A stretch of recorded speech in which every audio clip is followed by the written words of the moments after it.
Hey everybody! Welcome back if you're returning, welcome if you're new. The last couple days we talked about investing your time and investing your energy, and apparently I cannot be trusted without a timer, so I'm going to use the wisdom of the oracle today to get a topic for our shit to ponder. Hope everyone is doing absolutely wonderful today, and we'll see what we're going to cover today. Those are things that really strike me anytime that, we really have to face mortality, because I'd seen my friend, like I said, just like a week before he passed, and I'm actually filming this on my birthday. I'm 49 today, and, you start to look at, how am I spending my time? Once you've ticked around that half-century mark, you start to realize that, I've spent a lot of it already. I'd really like to invest it going forward, so I need to be more mindful about what I'm doing with myself. Am I really spending hours just staring at a box that's making noise with pictures running on it? Am I just scrolling through everyone else's life on social media? What am I doing in my life? So, I got a little wordy there. Let's see what we can, there we go. The Fates. And if you're not familiar with tarot or oracle cards, the oracle cards are just very inspirational, and a lot of times the messages can be just what we need for that day. So, the Fates. Fate, karma. Acceptance that there are things you cannot change, and knowing what those things are.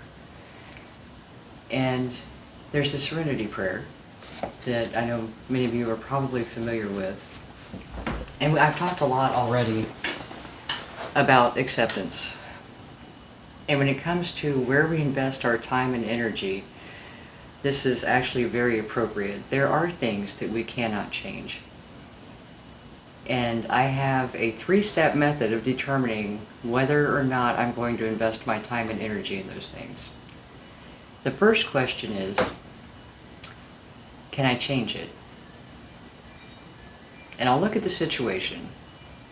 Is there anything that I can do? Is there anything that my actions, my behavior, my attitude, my perspective, anything that I can change that would make it acceptable to me?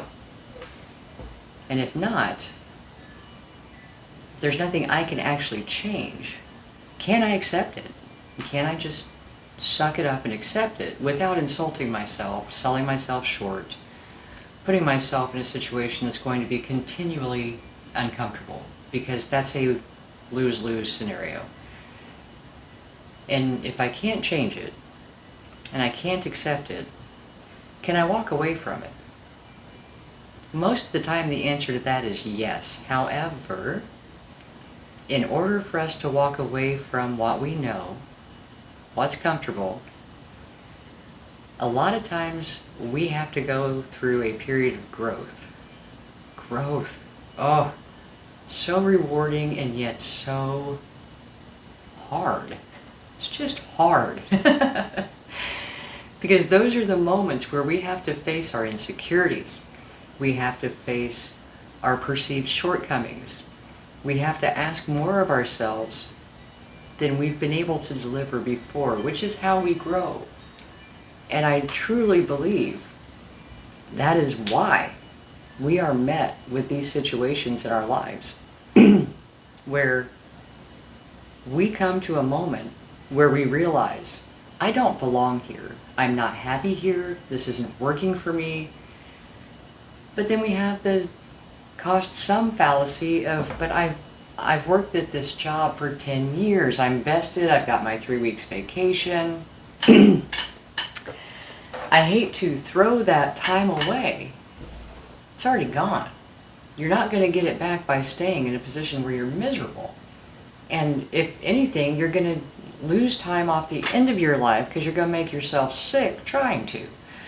And a lot of times, it's just that black and white, that it's time to leave this situation. Black and white is great for our logical mind.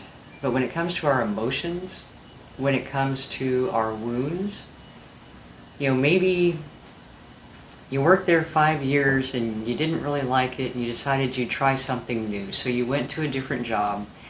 You got there and it didn't work out. In your mind, you decided that that was a failure, and it created an imprint on your subconscious mind that it wasn't safe to step out because you failed. So you go back to the job that you had previously where you weren't really happy, but you know what? You know what to expect. They seem to think you're okay. It's not that bad. However, 5 years later, you've developed an ulcer and a high blood pressure because you keep making yourself go back to this thing that's not that bad. Well, obviously it is. Sometimes we convince ourselves. We will rationalize anything and talk ourselves into accepting things just because we believe somewhere in our subconscious mind that that's easier than change.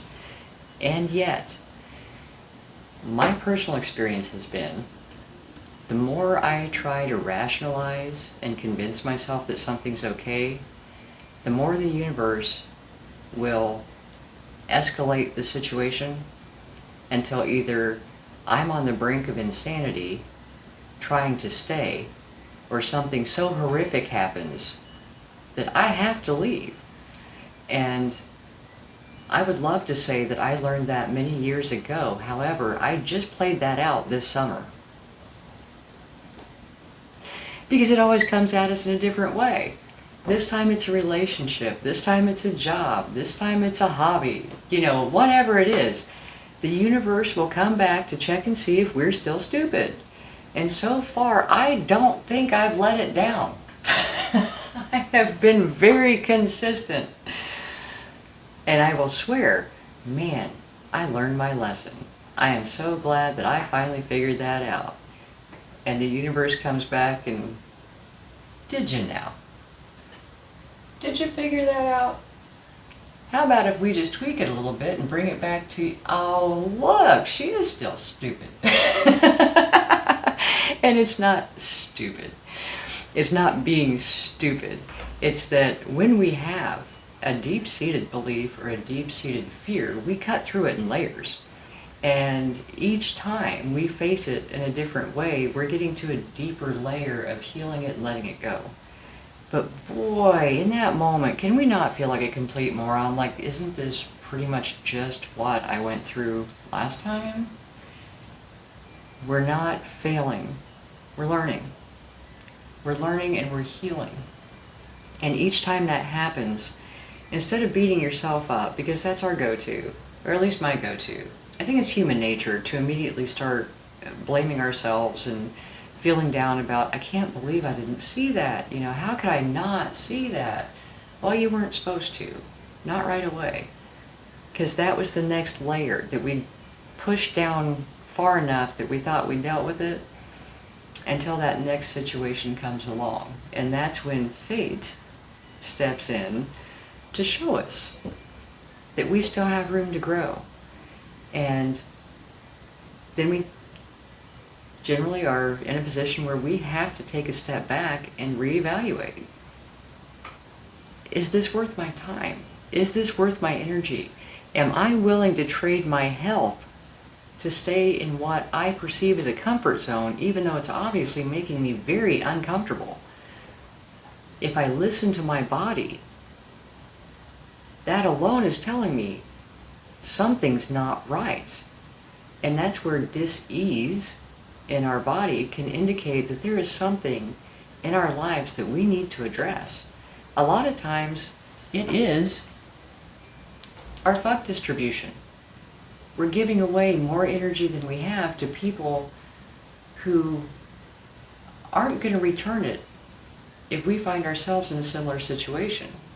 When we start to identify those people in our lives, we get more thoughtful about where we give our energy.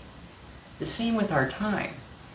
And the more we start to protect our time and energy, the more we have to actually look at our lives and figure out what are we doing?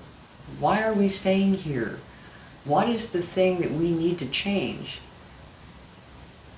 to help relieve the dis-ease that we're feeling? Get out of our rational mind, get into our heart, get into our body. We talked about this last week, where you can't, at least for me, go from the rational mind to the heart. That's a big transition. For me, I have to go from the rational mind to getting in my body in the present moment, and then going into my heart, because I've brought myself out of my head. And I know a lot of people talk about meditation, and for some people, I know that's great. For some of us, it's just really hard to keep our brain reined in. And if you're one of those people who has tried repeatedly to meditate and it hasn't worked for you, what I have found is very effective for me is like a walking meditation, where you don't put in headphones, you don't listen to a podcast, you just go out and start walking.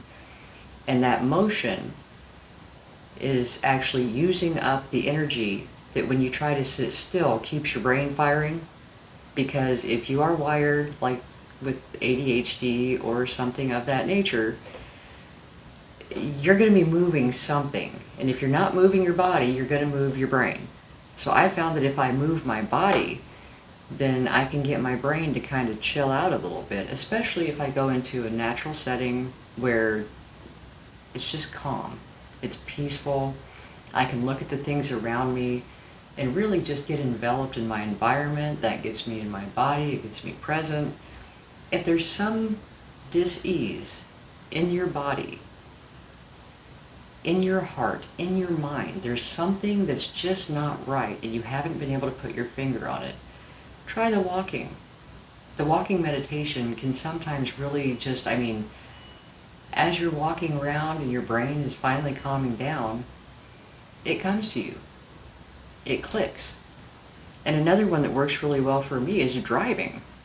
Not in like heavy traffic. This is like go out in the country and drive. Like get away from the heavy traffic, because otherwise my brain is not being nice, and it's not the least bit relaxing. I don't solve any problems. But if I get out, like when I drove over the road, I drove at night. I would spend 11 hours just staring out the windshield in the dark.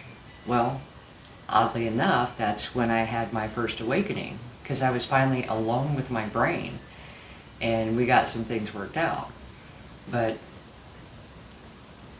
if you feel like life has been kicking your butt, that's just fate trying to get you to see